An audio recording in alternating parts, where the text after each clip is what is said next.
In yesterday's video, I decided against not spraying my van with Raptor liner, and this morning I returned all the product. But getting to the shop here today, I was a little bit nervous to talk with Mark because I thought I had to make that decision right now on what I want to paint my van with. Are we going to change the color? I was really undecided when I first came in. But Mark said we have a lot more work to do to the van before I even have to make that decision. But I have to decide by tomorrow. What's up, you guys? So we got the gloves on today, and I'm back here with Mark back there, and we're spraying some of the trim and stuff on my vehicle. We have gone absolutely all out on doing this paint project. All right. The attention to detail that Mark's been putting into this van has been awesome. He's treating it with such love, care, and attention, and I appreciate that. He told me that we had to pull out all this trim and give it a fresh coat of paint because we can't put it back in looking like that after the outside is gonna look so good. Box here has all sorts of little parts for my van, but down here are these little things. They're just a little snap thing with a screw on the back, and these were along the front of this one here. They just screw right in there. These are the snaps for my bug screens that are on the vehicle. It's actually a pretty sweet little idea. So we had to pull all of these things off.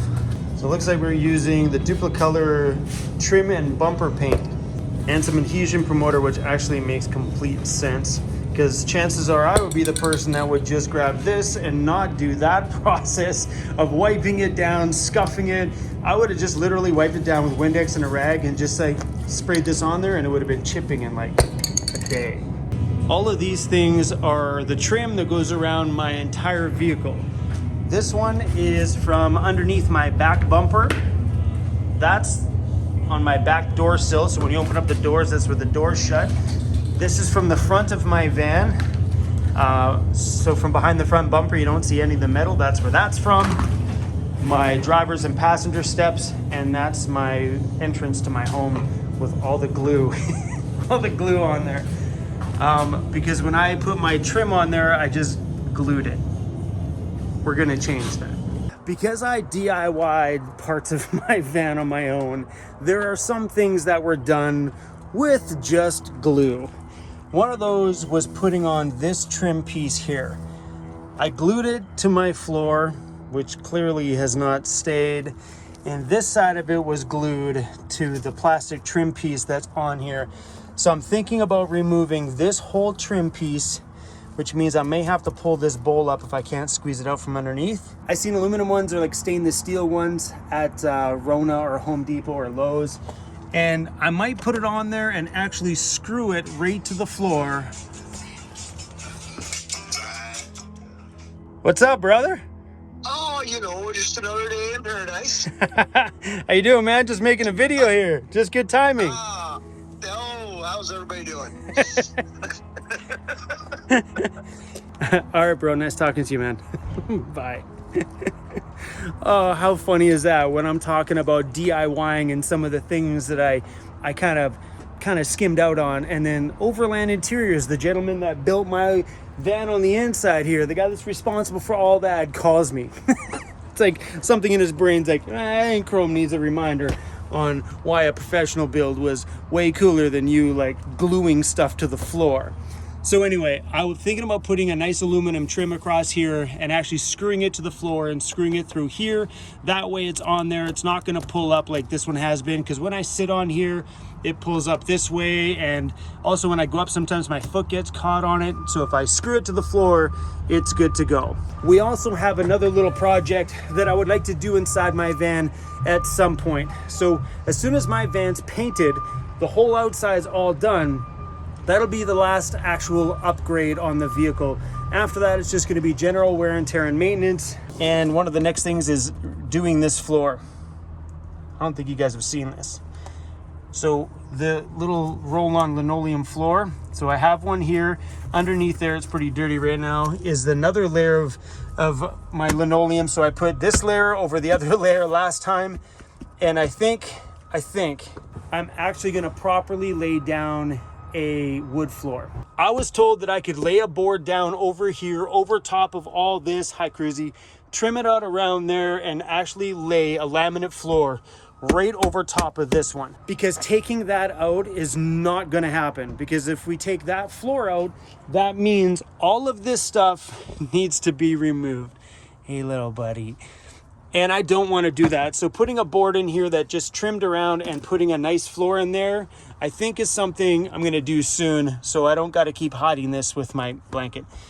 Out of sight, out of mind. Doing a laminate floor would mean that my floor would be hard. And currently right now my floor is soft. So that's why it doesn't bother me to be running around my van on my knees all the time, working in the kitchen or doing things like that, or moving around, because my floor has foam underneath it. And with the softer little linoleum on the top, the roll-on linoleum, it kind of makes my floor pretty soft on the knees. But other than that, having the floor this way has been really nice and soft. So as soon as I put a linoleum, or a, what's that word I'm looking for? It's not hardwood, because it's not wood. It's like that fake wood, whatever. I'm not a home guy, so I don't, whatever. Those little plank floors that link together you can get at Home Depot, that stuff. Putting that on there is going to mean that my floor is hard, but that is a project that I definitely need to do, because I don't want to be dealing with any more tears on the floor. So let's go back in the shop here and see what Mark's doing. Are we missing out? Not yet. Not yet.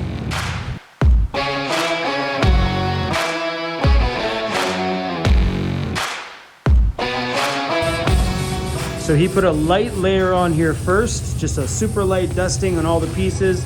Now he's going back and doing coat number 2, well, technically the first real good coat. See, and I would have just like done one coat, one and done, period, end of story.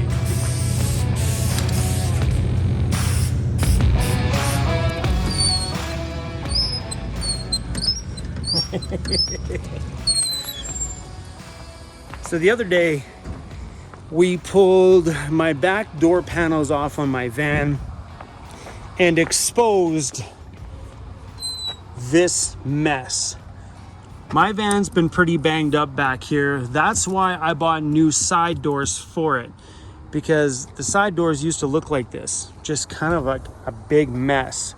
So now that we're getting my van painted, I'm thinking I might buy some of that POR 15 and paint the inside of my door jambs myself, and also my actual door, to get rid of all of this stuff. It just looks it just doesn't look good. And once we get my van fully painted, this is gonna look worse, way worse. This looks so bad already. Like even inside of here. Oh man. We have a lot of little work to do on this thing, like all inside of here. That's why I bought these doors, and we installed them. I found them on Facebook Marketplace, but they're not banged up like the back ones were. And these ones look just like that one. At least this way, they're a little bit more cleaned up. They have a whole lot less rust on them. But now that the van's getting painted, doing some of these finer detailed things is just going to polish everything off. That's why we're spraying the step and stuff inside of here today, because when the outside's all pretty, that will make my whole entrance to my home look super good. That POR 15 stuff is the same product that I put on my rear differential. That stuff is rock hard, super durable, and very easy to paint on. It covered very, very well, and it dried solid. So the other day we put some of it on here. We actually sanded it all down again, because we're gonna put a top coat and stuff on top of here in white. But I'm thinking, because I found the other day that they make that POR 15 in a top coat as well. So you put the rust preventative layer on first, and then you can add their top coat, which adds an extra layer of protection, making it super strong and durable. So I went on to Amazon, because that seemed to be the only place that I could find it in white, and I ordered the top coat. So my plan is to paint all this stuff in a super pretty white, touch up anything that needs to get done from here down so it's all looking pretty. Definitely do the back doors on the van, because it is a gong show. And POR 15 the whole inside of here before everything goes back on.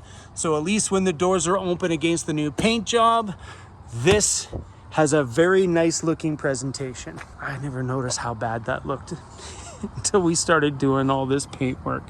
Some of you might be wondering why we're not spraying all the door jambs and everything else while we're doing the paint on the exterior of the vehicle. And that is very simple, because it's expensive. Doing the door jambs is not an easy undertaking.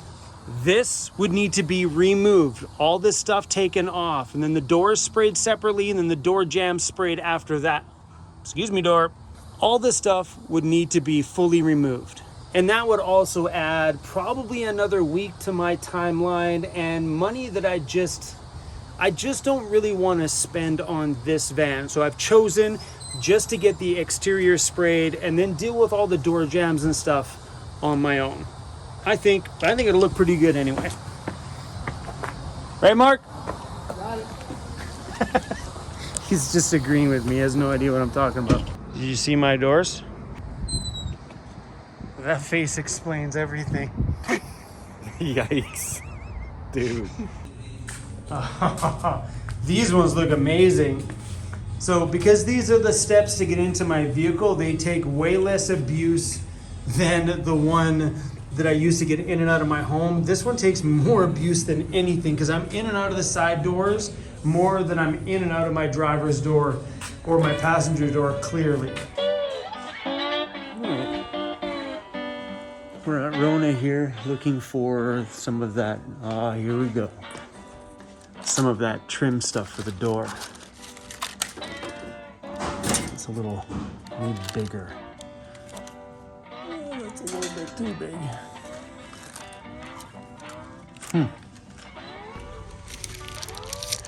These are the pieces that I use to trim from the front of my van to the back.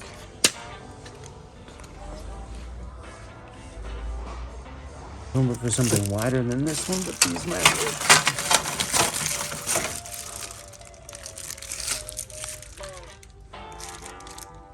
I don't know if I dig the color, but that actually might work. Yeah, I'm not sure if I think that's the only other option.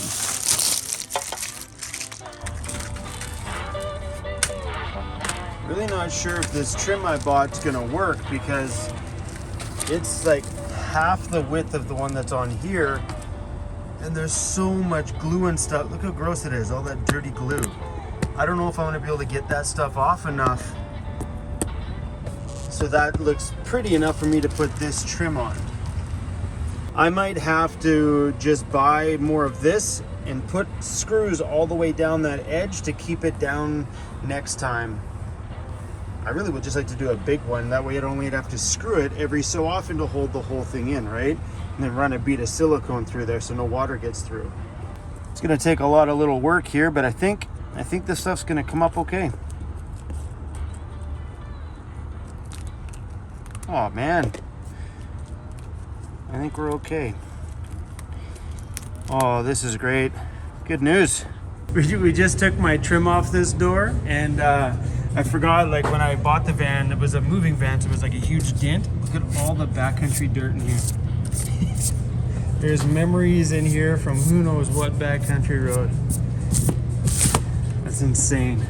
We ended up re-grinding down all inside this lip here, because when we did the bodywork in the bush, there was still little bits that needed to be grinded down, and we put this seam sealer on it, which was a giant pain in the butt to get off.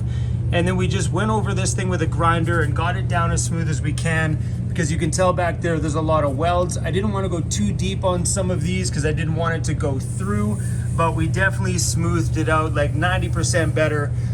Because what was happening is that it was really rough. So we actually ended up spraying some primer stuff on the bottom, and it looked horrible in here. So today we decided to completely take it down so it's nice and smooth. And then what we're doing here is we just sanded all this down, and we're gonna be respraying all inside of my door jambs so they're nice and white and match the outside of the van. Something I've definitely noticed without having my solar up on my roof is, well, my batteries. I never really realized how much power those solar panels provided me until I took them away. Look at all these low voltage warnings, one after another after another. It's at 28%. Quite the mess in here. It's normally black. Today we made very little mess, but over the last stack of days, there are moments where this place has been completely white and nothing but dust and brown dirt, because as we were banging on things underneath my van, all the dirt that was wedged up in there was all coming out.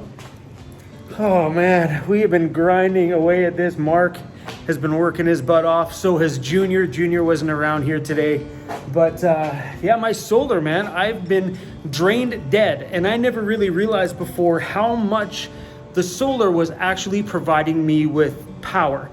Because I always said that I did like 95% of my power was coming from me driving. Well, it turns out I'm doing around the same amount of driving now during the day, and it's barely keeping up. I think the most I seen it was about 70%, and then it dropped way down, doing normal usage, lots of editing, charging my drone, my batteries from my GoPro and stuff.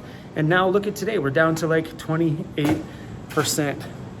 Oh, it's gonna be so good once we get everything all back together. My van's looking all nice and shiny, and I got my solar back, and my van will be back to, well, back to normal, just 10 times more badass. Okay, I checked the footage, and it looks like tomorrow is the day I'm going to announce what I'm doing for paint in the van. And like I said yesterday, it's gonna blow your mind. But I promise you guys, tomorrow is the day. It is way worth sticking around to the end of tomorrow's video to check it out. So good. All right, guys, see you soon.